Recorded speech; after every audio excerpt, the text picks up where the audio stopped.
بسم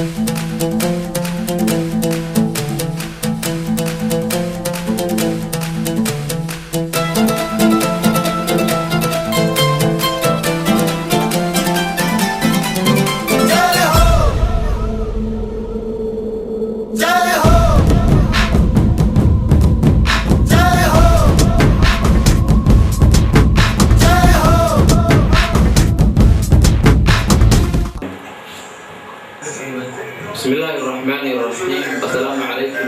وبركاته. dhegeystayaal iyo daawadayaal meel kasta joogtaan. waa barnaamij khaas oo aan ugu talagalnay inay ka wada qayb qaataan qaarada Hindiya iyo kooxda Qayladaan oo hadda khadka uu si toos ah ugu jiro fikirka kooxda Qayladaan Cabdi Shire Jaamac. barnaamijka insha Allah taala wuxuu noqon doonaa ama magaciisa aan ugu yeernay suugaan yahanka iyo aqoon-yahanka dowrka ay ku leeyihiin marxaladda dalka Soomaaliya uu ku sugan yahay waxaan uga jeednaa xagga nabadgelyada iyo sida ay uga qayb qaadan karaan suugaanyahanka iyo aqoon-yahanka oo iswata.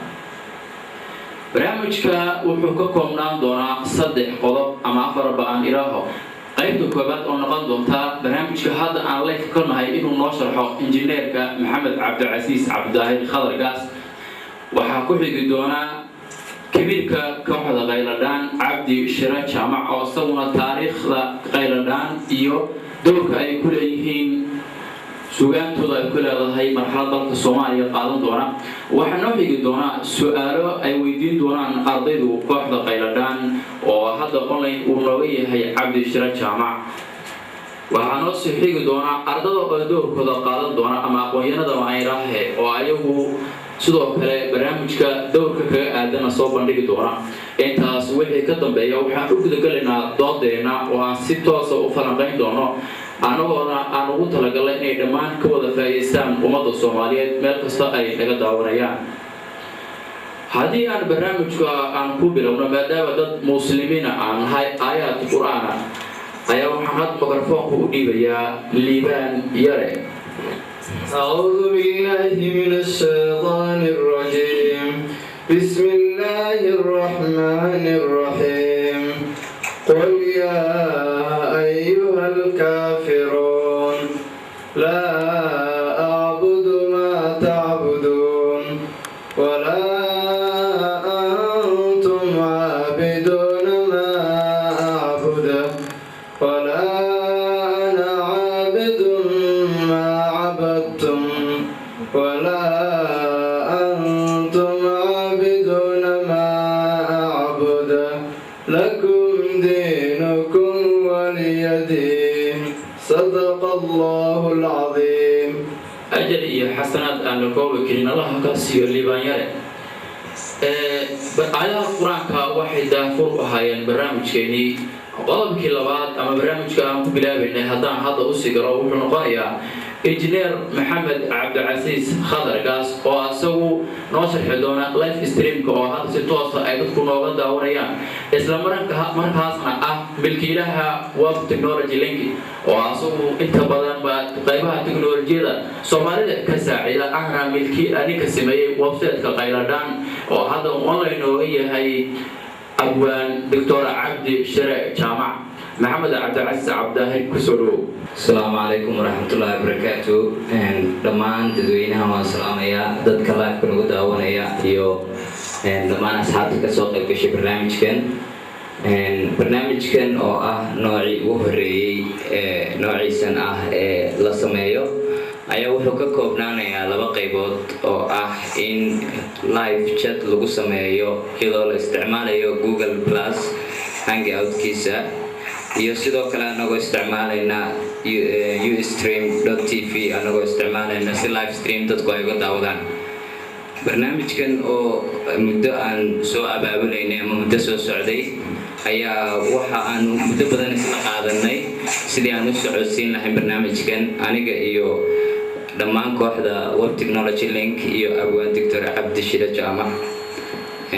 maasha Allah maanta waa ka noo suurtagalay wuxuu insha Allah barnaamijkan socon doonaa ugu badnaan 2 saacadood. 2 saacadood oo lagu falanqayn doono doorka suugaanyahanku iyo aqoon-yahanku ay kaga mudan yihiin ama ay kaga beegan yihiin waqti xaadirkan xaalada ka jirta Soomaaliya anigu kulay kuma sii gelayo dooda iyo barnaamijka waxay wuxuu ku saabsan yihiin Ustream kan iyo live kan systemka uu dhacayo Ustream kan live stream ka isagu waxa laga daawan doonaa toos through internet ka kan kale dhinacan midigiga yaalan isagana waxa laga daawan doonaa ama aanu ka wada xiriiri doonaa innaga iyo aqoon-yahanadii iyo suugaanyahanka uu matalay Dr. Cabdi Shire Jaamac qaabkaas oo dhici doona. Wassalaamu calaykum waraxmatullaahi wabarakaatuh. haddii qodobka labaad aan u soo galo waa qodobka ugu muhiimsan waa suugaanyahanka iyo dowrka uu ku leeyahay marxaladda uu ku sugan yahay dalka Soomaaliyeed. kooxda Qayladhaan oo hadda uu qadku nugula jiro abwaan Dr. Cabdi Shire Jaamac Ciyaar Jecel inta badanna lagu bartay inuu u odeeyo arrimaha bulshada suugaantiisana inta badan uu ka cabiro dhibaatooyinka dadka Soomaalida haysata. sidaan wada ognahayna wuxuu Cabdi Shire ku soo caanbaxay kadib markii qarax baaxad weyn loo geystay arday Soomaaliyeed sanadkii 2009 halkaas oo uu ka sameeyay heesa ay magacooda ay wataan kooxda Qayladhaan ee waxa magaceedu Qayladhaan. hadaba waxaan ku soo dhaweynaynaa barnaamijka inuu qaybtiisa ka qaato Dr. Cabdi Shire Jaamac Ciyaar Jecel oo asoo ka hadli doona kooxda Qayladhaan maxay tahay taariikhdeeda iyo heesaha ay samaysay iyo waliba dowrka ay ku leeyihiin marxaladda uu dalka Soomaaliya ku jiro taasoo qof kasta oo Soomaaliya ay ka qorsoonayn dhibaatada baahsan ee Soomaaliya barasaartay. abwaane ku soo dhawow barnaamijka. marka hore waxaan ku bilaabayaa assalaamu calaykum waraxmatullaahi wabarakaatuh. waxaan ka salaamayaa dhammaan ummadda Soomaaliyeed meel kastay joogaan iyo xaalad kastay ku sugan yihiin. waxaan kale oo rabaa inaan u mahad celiyo dhalinyarada ee wax ka barata ama wax ka bartay cariga India gaar ahaan magaalada Hyderabad oo isku soo dabarday barnaamijkan isaga oo maanta aan halkan isugu nimid. waxaan doonayaa inaan si gaar ah ugu mahad celiyo Maxamed Qadar oo suurto geliyay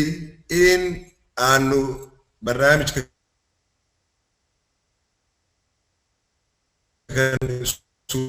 saxbada Facebook ama wejiga buugga wejiga waxaad xusuustaan inaad i weydiisateen ama i weydiisteen in Qayladhaan ay leedahay website. markaasaan waxaan idin war anigu hadee oday iska xurtaysan baan ahayo farsamada waa la iga fiican yahay marka website ma laha. kadibna waxaan soo qoray codsi aan ku soo qorayo wejiga ama profile-ka Facebook-gayga ee aan kaga codsanayo aqoon-yahaniinta Soomaaliyeed ama ardayda Soomaaliyeed inay iga caawinaan sidii Qayladhaan website loogu samayn lahaa. markii aan codsiga gudbiyay dabadeed daqiiqado kadib waxa ila soo xiriiray boqolaal Soomaaliyeed oo dhammaantood ay leeyihiin waxaanu diyaar u nahay inaanu ka caawino website-ka. nasiib wanaag boqolaalkii qof maadan ka gaadhay ila soo xiriiray Maxamed Qadar ka mid buu ahaa.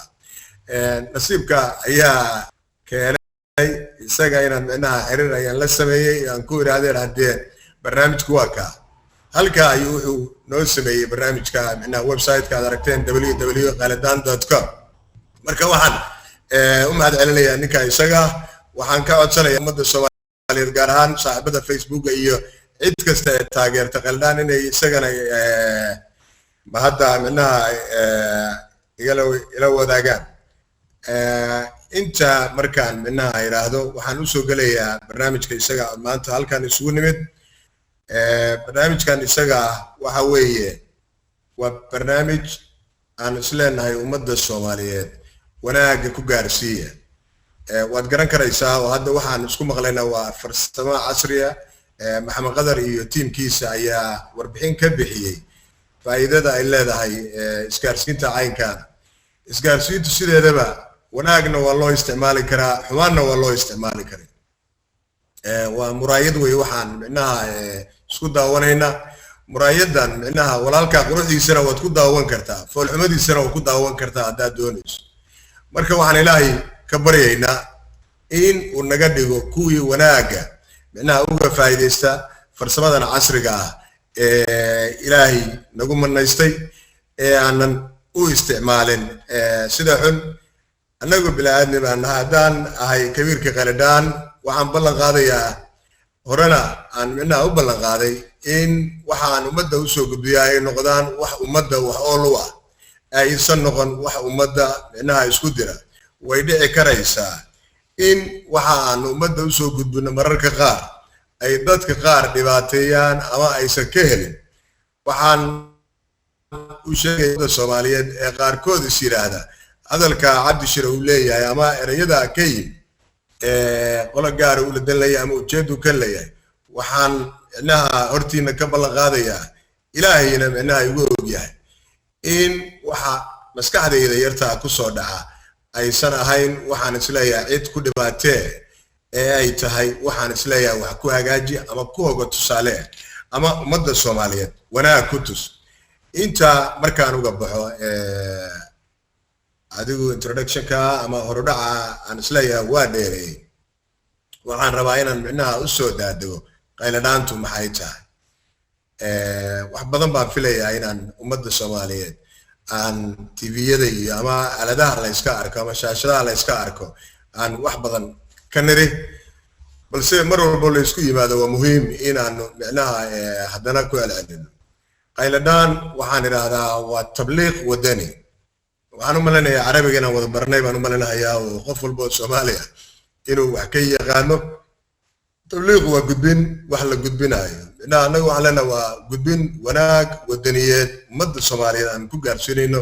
wadaniyadii habacday dadku waa wadani inaanu xusuusino in wadaniyadu macnaha ay leedahay qayladhaan waxa xudun u ah danaha shacabka Soomaaliyeed ma filayno waxaan dan u ahayn inaan ummadda u soo gudbinayno waxa kale oo aan hadiyo jeer yiraahdaa qayladhaantu waa codka shacabka gaar ahaan kuwa mayeeraanka ama nugul ee aan awoodin in ay ummadda micnaha codkooda gaarsiiyaan sababa kala duwan awgood waad la socotaan oo dadka iyagu waa firsan yahay meelo badan baa adduunka kala baasan yahay dad baa xiriir qaxootiga micnaha ku jira dad baa aan isleeyahay gacan cadow ku jira oo aan hadli karayn dad baa duruufo kala duwan awgood oo aan jeclayn inaan halkan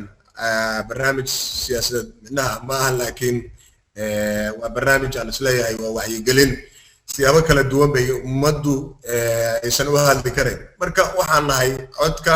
shacabka aan hadli karayn hadiyo jeer waxaan idhahdaa markaan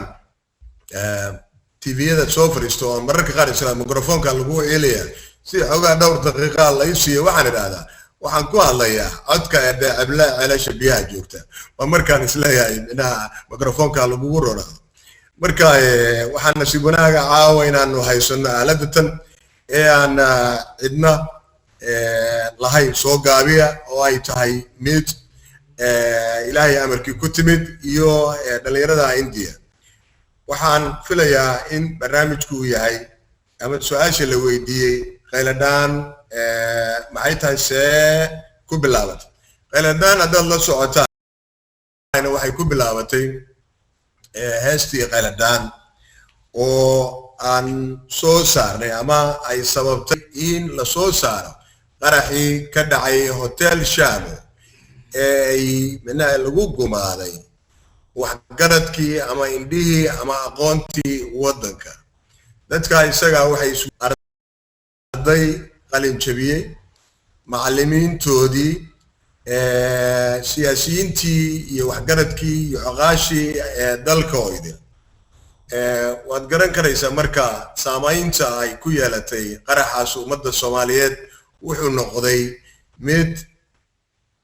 ummaddu Soomaaliyeed micnaha ay ka murugootay haddana keenay in ummaddu ay isku timaado oo ooyinta aan wada ooynay micnaha mid ka dhashay ayuu ahaa wax badan baan iyadana aan ka yiri ku dhalatay marka qayladhaantu sida ay ku timid waa heestii qayladhaanta ahayd ee aad garanayseen ayaa micnaha kadib markii TV-ga shaashada aan ka arkay qaraxa foosha xun ee bahalnimada ayaa waxaa maskaxdayda ku soo dhacay erayada maxaa yeelay waxaan maqlahay codadkii ugu dambeeyay waxay ahayd ardadii qalin jabinaysa qaraxi lala beegsaday marka ayaan inta qol galay baan anigoo aad iyo aad u tiirayaysan baa waxaan ku fakiray erayada tan sidii bay ahayd oo waad maqasheen ummaddu way ka dharagsan tahay oo leeyahay qalqal lagu beer qaraxi lala beegsaday ardadii qalin jabinaysay khasaaraha na gaaray waa midaan qilla loo hayn marka waxaan u malanayaa ummaddu way ka dharagsanto uma baahna in micnaha aan ku celcelino inta markaan ka gudbo oo aan micnaha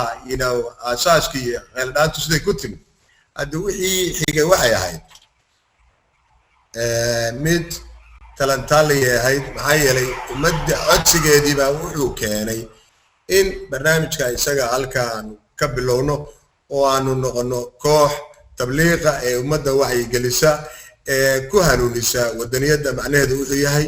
ka dhiidhisa dhibaatada dhacda ka digta dhibka jira marka waxaa la yidhahdaa soomaalidu inteeda badan waxa weeye waxaad moodaa xagga cilada farsamada darteed baan micnaha ku yara hakanayaa marka aan wax yar sida wax u dhac waa ka haddaan waan ku soo laabtay raalli iga ahaada awgeed oo dhankayga ayaa jirtay oo muuqiinii baan waayey marka iga raalli ahaada balse hadda arkaa waxa weeye markii aanu qeylnaanta samaynay codsiga ummadda Soomaaliyeed ayaa waxa uu nagu dhiirigeliyay inaan halkaa ka ambaqaadno ee aanu xurino suugaamno talantaale waxaad ogtihiin in dadka taariikhaha qora ay yidhaahdaan Soomaalida 10kii qof oo Soomaaliya 7 waa suugaanley waxaan ogaaday inay dhab tahay xaqiiqo tahay marka taa waxay keentay inaan barnaamijka isaga halka aan ka sii wado waxaan filayaa in ujeedadu ay tahay maadaama topiga maanta aan ka hadlaynaa uu yahay suugaanta iyo toosinta iyo qabka loo marayo ma garan karo macnaha haddii aan macnaha erinayaasha waxaan ka codsanayaa haddii aan dheereeyo mararka qaar joojiya oo ii sheega macnaha inaad u baahantiin inaad interruption igu samaysaan haddii kale waa iska wadaaya marka dadka qaar waxay yidhaahdaan siyaasadda iyo suugaanta macnaha maxaa ka dhaxeeya anigu waxaan idhahdaa haddee suugaantuba waa siyaasad waa lagu kala fikir duwan yahay anigu ma ahayn nin suugaanleya oo horay wax u tirin jira ma ahayn laakiin qaraxii shaama wixii ka dambeeyey ayaan macnaha la kowsaday waa ka soo jeedaa reer suugaanleya laakiin aniga cabdishir ahaan marka ayaa igu hor oo mararka qaar markaan sharaxaya waxaan idhahdaa war anigu suugaanta igu soo qaxdo heesta qaylanaan horteeda abwaan wax qoramaan ahayn marka taa waxaan ka waday sida marka waxaan leeyahay suugaantu waa siyaasad weeye waxaad ka garan karaysaa anigoo aan meel kale aadinba heesaha anagu aan tirinay oo aan xisaab lahayn haddaan qaarkood tusaale u soo qaato waxaad ka dareemaysaa hees walba inay wax ka turjumayso oo ay siyaasad salka ay ku hayso tusaale haddaan u soo qaato hees igu horreysay ee aan bilaabo waxay ahayd sii daaya nadaara wuxuu ahaa nin wariyaa la xiray marka dowladda kumeel gaarka ah xirtay anoo la hadlaaya ayaa waxaan iray sii daaya nadaara waa suxufigeena waad ka dareemaysaa halkaa in ujeedadu ay tahay siyaasad maxaa yeelay maadaama Soomaalidu suugaan isku fahamto sida ay u yiraahdo hees kale oo aan jeclahay ama suugaan kale ama geeraar wuxuu ahaa yaan la dooran waad garan karaysaa yaan la dooran ashaad la dir dalkii baabaashay dhig ku daadiyay daarii dhisnaa wada dumiyay oo cadow nagu dalbaday diifta iyo xumaha ka dambeeyay oo diiwaan ku qoraya la dooran halka wada arkaysaa macnaha heestii yaan la dooran halka ay u socotay siday tahay waad dareemi karaysaa waxaan noo xigay qeyladaan lafteeda maxaanu ka damacsanay waxaan dadka ugu sheegayno lahayn qeyl dambe ma harin iyo diintoo lagu qaraataa halka waxaad ka arkaysaa macnaha iyo fikirka ay gudbinayso marka in ay siyaasad salka ku hayso waad dareemaysaa waad arkaysaa waxaa ku xigay hees kale oo aan aad u jeclahay oo Xuseen Tiriye ee la yiraahdo Soomaaliya isgarowso oo la leeyahay waxaan garanayo haddaan gudan waayo gafkeeda anaa leh qof bilaadan wuxuu u nool yahay in macnaha ummadda wax ku soo kordhiyo u nool yahay laakiin qof baa inta wax garanaya wixii la aamusan wad garan karaysaa haddaad xustaan heestii ahayd islaamnimadu may oran oo abwaan cabdiraxmaan sheekh u tiriyey غير الله سيه لأنها مالنا أمان لأنها هي هاي وتقرن كريسة وجدة كذا بيسا وهذا ركتين هستي كواكي دتك ينوض مغشين بانو مرينيا يعني لهين دل جلبانا هاي كدم غضبكو دمير كاي وذا إذا كنا درة دمبي واحد دكتين دتك هدان هردقي دو دي نوتاي ولا قلت لي عرك سودي شوينو دقا هلكا واحد كدر ميسا سوغان تويني سياستها يقولها عن الله waad garan karaysaa heestii kale oo iyadana xildhibaanada ay xaal qaado ee aad la socotaan saamaynta ay xildhibaanada ay xaal qaado ku samaysay ummadda Soomaaliyeed waad garan karaysaa oo waanagi lahayn amisom bay xayndaab ugu jiraan xerayar oo wadan xabaduhu waxay maalintii maanta xoog darane injiraha shacabka ay daadiyaan kuna xashaashaan oo maxaan ku guraanadayna shacabkan la hadlayna waxaan leenahay xaafadaha ka soo wada baxo sheegta xubintiina ilaa aad xaqiina heshaa ayaa la xagal daahan halka waxaad ka dareemaysaa waxaan ka hadlayno iyo meeshaan u socono haddee hees kale oo waxaa jirta iyadana 4.5 oo waad maqasheen Soomaaliya waxaa ka jira waad garan karaysaa